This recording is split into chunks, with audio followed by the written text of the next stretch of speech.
Today we're talking about HeroQuest, High Adventure in a World of Magic. This is a 1990s board game, and it was made by Milton Bradley, but Games Workshop also contributed, I believe, to the rules design and certainly to the sculpts, the miniatures that you'll find in this box. So today's just a bit of a chat about this game and, what I think of it. Maybe talk a little bit about the fact that there's a new one that's come out, and really who might be interested in buying something like this, who might be interested in playing it, and kind of my opinion on it really, and just to kind of show what you would be getting in a vintage copy of HeroQuest if you were to pick one up, and what should be in here. So the first thing that you'll see is there's the equivalent of a GM screen or DM screen, Dungeon Master or Game Master screen. In this, I think the GM is called Zargon. So one player takes up the role of essentially DMing or GMing the game. This side is pretty useless. I mean, it tells you what each of these components are, so I suppose that's kind of useful, but in terms of actual use at the table, is this going to be helpful? Not really. I don't think I ever used this. Maybe as a reference point, like outside of the game, but everything should be in the rules, and it's kind of self-explanatory too, like a weapons rack. Yeah, we got it. It looks like a weapons rack. Bear in mind this was for children, and so maybe the level of certainly the level of complexity isn't there compared with, say, like a modern dungeon delver, where you've got maybe a more adolescent or adult audience in mind. So as you can see, the models, the actual sculpts and stuff, which we'll get into in a second, are actually really, really good. This is quite a decent copy in terms of the condition. The print quality is pretty outstanding for the time. It's got really nice corners on it, and really what you're doing is just each time you use the same map or dungeon, but you customize it, so you'll put different doorways and monsters, and there'll be different places where you might start the game, and so it kind of is the same map or the same dungeon, but it doesn't really feel like you're always playing the same dungeon, because each room has changed and is used kind of differently for every scenario. So that's the map that you play on, or the dungeon, and then we have a couple of rule books. So this is the rules to play. It's pretty thin, there's a bit of story, there's a bit of lore.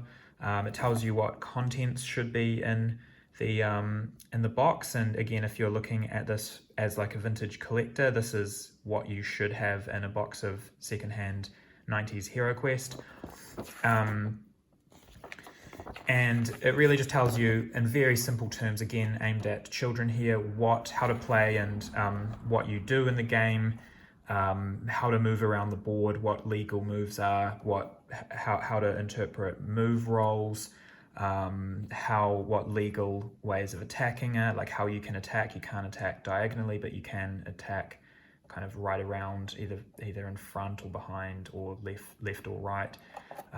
You can get weapons in the game, like upgrades that allow you to attack diagonally, but by default you cannot attack diagonally. And yeah, just really talks you through the rules. It's pretty rules light, and the magic, it has a magic system. There's two types of players. We'll get into this a little bit later, but there's two types of players that can use magic, and that's the elf, and I think it's a wizard, or anyway, we'll look at that soon. But yeah, there's a spellcaster type and an elf. So the elf is kind of like a fighter as well as a magic user, and then the other character, other wizard, is a pure spellcaster. But I guess they can attack as well, but they're just, not as good as, say, the barbarian. So yeah, it tells you how to search, find traps, how to handle treasure and secret doors and that kind of thing. Really, really, like I read this maybe once or twice and then had a go at doing a game. Again, you can see that the Games Workshop developed with Games Workshop. So, and we have a date on there of 1990. And yeah, so that's the rules. Really, really simple, really easy to grasp. Alongside that, there's a quest book. Now this tells you, gives you the background, what the story is of HeroQuest, and this is the adventure. So if you're ever planning on playing this, maybe don't look at this, but I feel like if you haven't played since 1990, you're probably not missing out on much if I give you a spoiler now. So this gives you an idea. So you'd remember when you saw the map or the dungeon before, it had certain tiles. You would then correlate the type of furniture that we can see in here with what's on the map.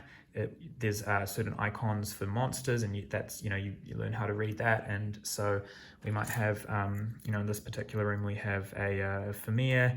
We have, it looks like a golem or whatever this is, that guy. And then we have two chaos dudes, which are these guys. So yeah, so you just populate this dungeon ahead of time. You always start with a staircase, which the heroes congregate around before they begin their adventure, and then you have doors. This one doesn't have any traps, I don't believe, but you can see where the tunnels or the walkways are blocked off. So this whole right side of the map wouldn't be in use. And so whoever's running the game would have this, and essentially this is kind of like the adventure, or this is the adventure. It has a really small amount of lore that you could read verbatim if you wish, or you could paraphrase, and then it has areas noted A, B, C, and D. So A, B, C, and then I don't know where D is, but up there, D. And it tells you what is going on in each of these areas.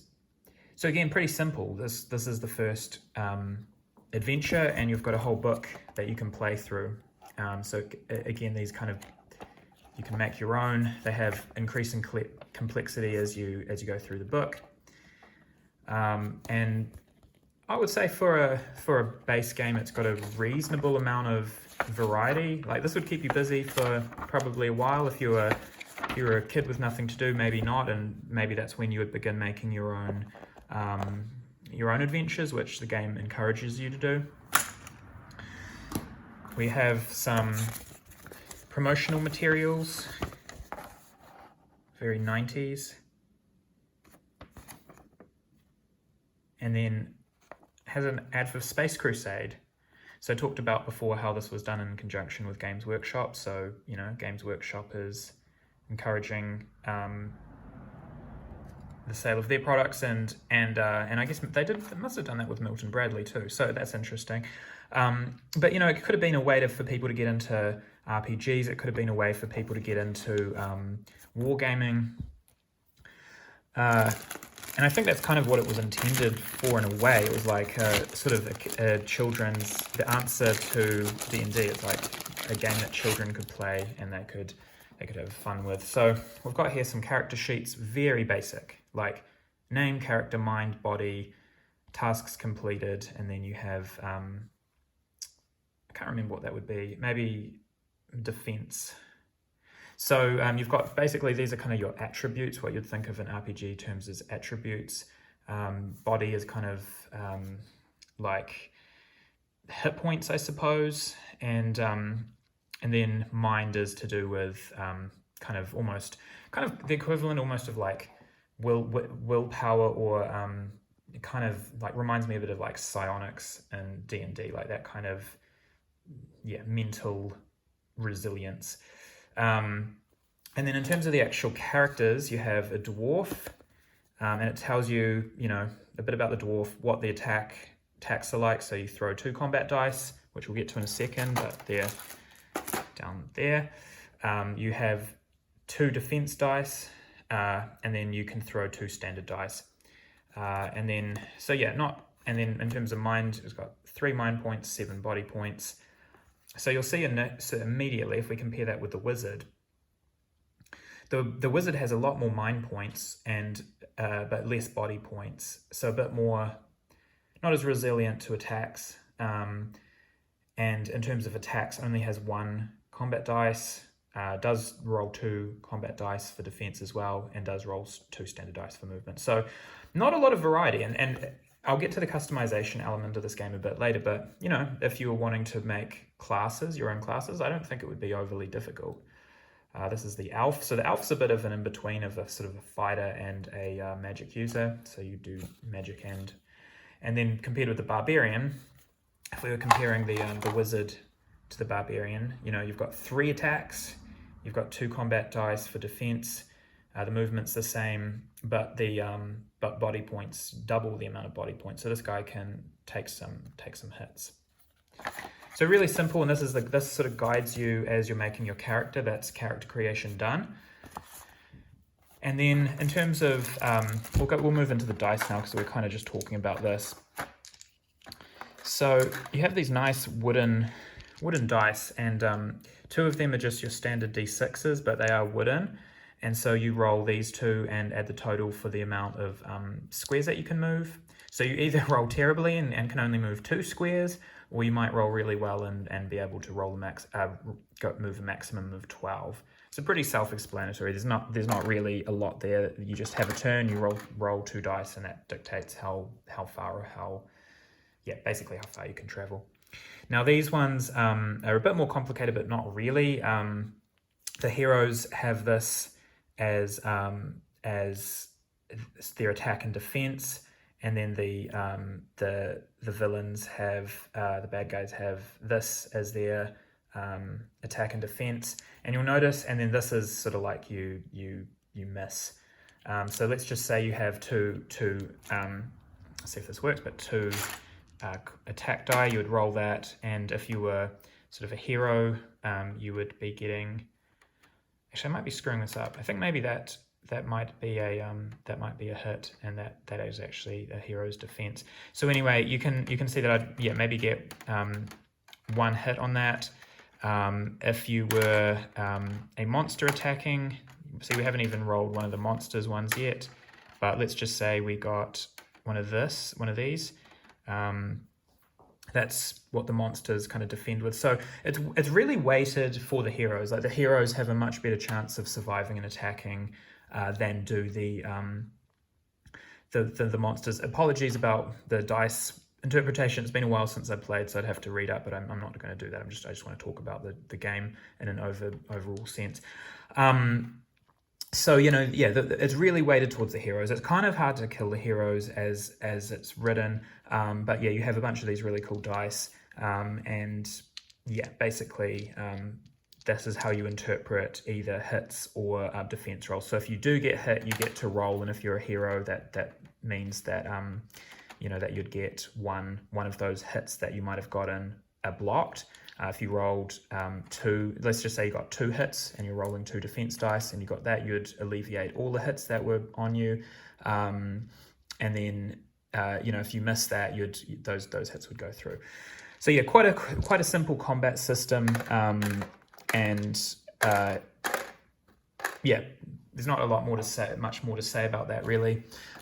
There's a bunch of spell cards and treasure cards in here. I won't go through all of these, but I do want to give you a bit of an aesthetic idea of what these are like and what the spells actually do. So you've got fire spells, you've got water spells,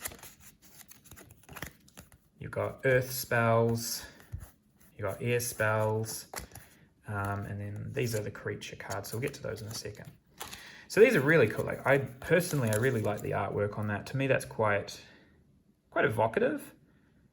Kind of sets me in the mood of the game. There's this kind of like elemental magic, and so it tells you what the spell does. So this spell may be cast on any one monster or player anywhere on the board. It will seek out your enemy and inflict 1 body point of damage, unless your opponent can roll a shield on one of the combat die. The spell is then discarded, so you'd need to roll a shield to negate this 1 point of body damage. So this is really good. Like, not really good, but it's pretty decent. Like it's the chances are this is going to take 1 body point of damage off. And if we look at the monsters in a second, they usually only have 1 body point anyway, so that would outright kill this Chaos Warrior if that went through and they didn't roll the defense die. Genie, it summons up a genie who can open any door on the board. or attack anyone on the board. He will attack only once with 5 combat dice. The spell is then discarded. So it's kind of like a summon monster spell, or just someone to do your bidding for a little while. So, you know, it has, and again, it's flavored. So, you know, we've got, this is a fire one, this is a suitably an air spell, and it even has what looks like a bit of a genie on the back. This one here is an air spell as well. Let's see if I can find an earth. So this is an earth one. So the earth one is about kind of rock skin, or healing the body. So this one here, if you are able to cast earth spells, this spell may be cast on any one player. It will restore up to 4 body points that have been lost. Now what's really interesting is at the beginning of the game, you actually, each player, whether it's the elf or the wizard, actually chooses what type of spell they're going to cast. So they would get all the types of spells associated with this. So, you know, a wizard might choose to get water spells, and they would get all the water spells, and maybe the elf chooses earth spells, and so they would get earth spells, and then, you know, yeah, someone else would get the air spells. So there's the other fire spell. The wizard gets more spells than the elf does, which is kind of cool and gives a bit of balance, I suppose, to the elf class. And it's, yeah, again, there's like a mechanic for determining that at the beginning of the game, but it's pretty like people just sort of decide what they want sort of spells they want. These are the monsters. So again, like, you know, this one, they've got a fixed rate of movement. So the Famir move 6 squares all the time. They don't roll dice, they just go 6 squares. So that's a bit different from the heroes. They have 3 attack dice, which is pretty good. 3 defense dice, which is better than, I believe, all of the characters. I'll see what I can't remember what the barbarian was. I'm pretty sure that that's better. Yeah, better defense dice, but you can increase defense dice through weapons, just through items, I think. The goblins are, by contrast, worse. 1 defense dice, and you notice all of these have 1 body point, so they're really quite easy. Even the gargoyle, which has 4 attack dice and 4 defense dice. Granted, you know, probably is going to be blocking more stuff, but still, like, to me, it's one body point and it's dead. So a lot of the stuff is quite, there's a bit of flavor, and they're all kind of cool in their own way. All these monsters, very simple, but they've only got 1 body point, and so they're pretty weak if you can cut through. And then finally, we've got a whole stack of equipment and treasure cards. Again, very flavorful illustrations. Really like that, and kind of the time, but still, like, to me, that's, if I was a child playing this in the 90s, I would have really thought that was awesome. And even as an adult, I still think that's cool. So what are the types of treasure and magic items, magic items that you can get? Well, you can get the Spirit Blade, you can get Borin's armor. So again, so with this you would be able to roll 4 combat dice, rather than whatever the base is, which is usually 2. And yeah, it just really allows you to kind of upskill your character. The treasure are more like limited things. So, you know, you might get gold or a potion that you would kind of use up in that session if you need healing. Holy water jewels. So this treasure one is, you're likely to kind of come across not so much the equipment necessarily, although that does, you know, you can buy equipment quite easily. But it's the more the treasure one, that if you're exploring rooms and stuff, you can opt to search for treasure, and you're pretty likely to find treasure throughout the course of a single adventure. So that happens a lot, and that's kind of the main way that you're going to be upskilling your character. They don't go up in levels per se like you would with a traditional RPG. They just they basically just accumulate items, which makes them more powerful, which is kind of like leveling. I won't go open all of this, because I kind of want to talk a little bit about the actual game more, focus on that more. This just has like blocks, passageways. It has doorways that you assemble with these. So you clip this on there, and just, it's like a standee that you can have as a door. So it's either an open door or a closed door. which is that one there. I don't know how hard that is to see. You've got sort of pit traps and things like that. And then obviously you've got like whatever that is, a table, like a wardrobe or dresser, a bookshelf with some scrolls and books and skulls and a rat and another skull up there. You have a table with a tome of magic by the looks of it, with some candles. And then you've got this crackling fireplace with borderline creepy looking king on it. Yeah, and then in terms of the actual figures that you get, or the miniatures that you get in this game, you get four for the heroes. So you got the barbarian, if I can get that to focus. Is that going to focus? Yep. Barbarian, dwarf, the elf, and the whiz boy, the wizard. So, you know, quite nice. Like if you were to spray that and, you know, undercoat it and paint it, that could look really, really cool. It's a pretty nice detail, I suppose, for what it is, for a board game piece from the 90s. You could either paint kind of dungeon tiles underneath, or you could flock it, or you could do whatever you wanted. And yeah, that would be a pretty sweet miniature if you opted to paint that. You've then got skeletons. So these skeletons with a big scythe. The Famir, which I think I've kind of showed before. Pretty cool. And you've got orcs.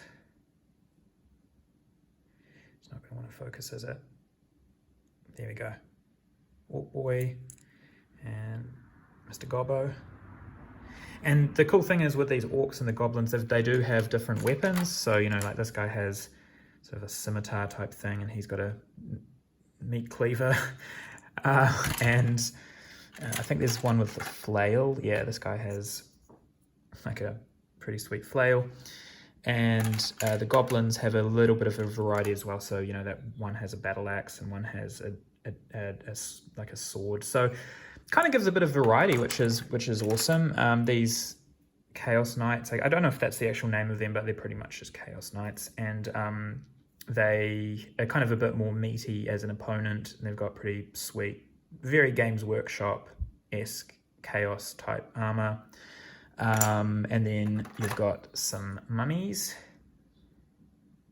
And I think if you could probably paint this, you know, like just do an undercoat and do some nice contrast paints, and that would look pretty good. I decided I haven't with mine, but you know, you could. Oh, and finally you've got these zombies, which are I really like. they're cool. So yeah, that's what you get in the box. Now I suppose the question is, who is this for in 2023, or whenever you're watching this? There has been an updated version of this put out, and you know, you can actually buy a kind of a revamp of this. It's got completely different styled miniatures and components. They've done it's kind of a remaster, I suppose, but you know, it's not the Games Workshop sculpts, and they're a bit more modern in the way that the miniatures look, if you know what I mean. What I mean by that is it looks kind of heroic versus kind of these sort of nerds that are just like exploring a dungeon. Like this to me is like a little bit more like classic kind of fantasy, where there's this guy and he's like got a headband and he's like marching off into a dungeon. It's like the newer stuff just looks a little bit more, yeah, like heroic and kind of modern, but not necessarily as characterful. Like to me, I think these are more characterful sculpts. So I think if you just want something off the shelf, I would probably suggest checking out, and you don't really care about the aesthetic too much, I'd probably recommend checking out the new game, the new version of this, because of the kind of the economy at the moment. And because it's been reprinted, the cost of HeroQuest stuff, vintage HeroQuest, has gone down a bit. So if it's a game that you're kind of interested in checking out, probably now's a good time to buy, to be honest. But I guess the question is, is this a good game for an adult? Is it a good game for a child? Who now would be the demographic for it? So for me, I played this with my friends. There was me running the game as the DM, and then, or the GM or Zargon, and then I had two friends who were playing two characters each. We're all veteran D&Ders. We've played a lot of role-playing games. I honestly found this way too easy. The players found it too easy, to the point where I think we got a little bit bored with it.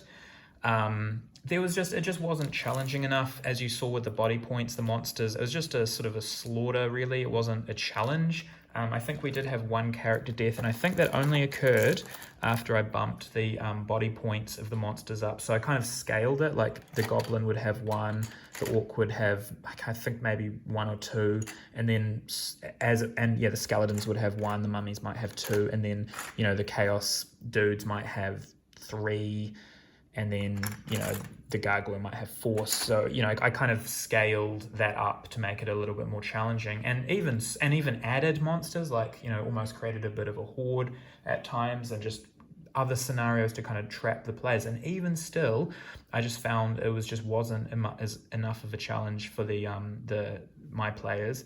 However, I think if you were playing this with a child and you're at the point where you want to get into gaming and start introducing either a relative or just a child wanting to get them into role-playing games or war games, this could be a really good entry point, because it is quite simple to understand. And I can imagine in that sort of situation even simplifying some of the rules. But one of the great things I will say about this game is just how customizable it is. And it kind of, I think for me, having had a bit of a background in game design and doing some game design, and having, to the point where it's like been published and stuff, I wasn't afraid to kind of start tinkering with it, because I got the rules very easily. But I think if you weren't so confident with that, maybe it would be a little bit tricky. But I think it's very modular and very moldable, and you can house rule things quite easily and come up with some cool additions to the game to add complexity or difficulty. And I think that's where the game probably shines. If you're a collector and you just want a copy of vintage HeroQuest, probably pick this up, because it's pretty cool even to look at. Maybe you just want it for the miniatures, and as I was saying, I think the miniatures are really cool. So that's my thoughts. I don't really have much more to say on that. It's a pretty fun game, albeit a bit boring for veteran role players. We probably would just play D&D. Anyway, let me know what you would do, whether this would be something that you would play. And I wanted to say thank you to everyone who's commented or interacted or subscribed to my previous videos. This is a new channel, so I really appreciate the engagement and all of the kindness that you've shown. So see you in the next one.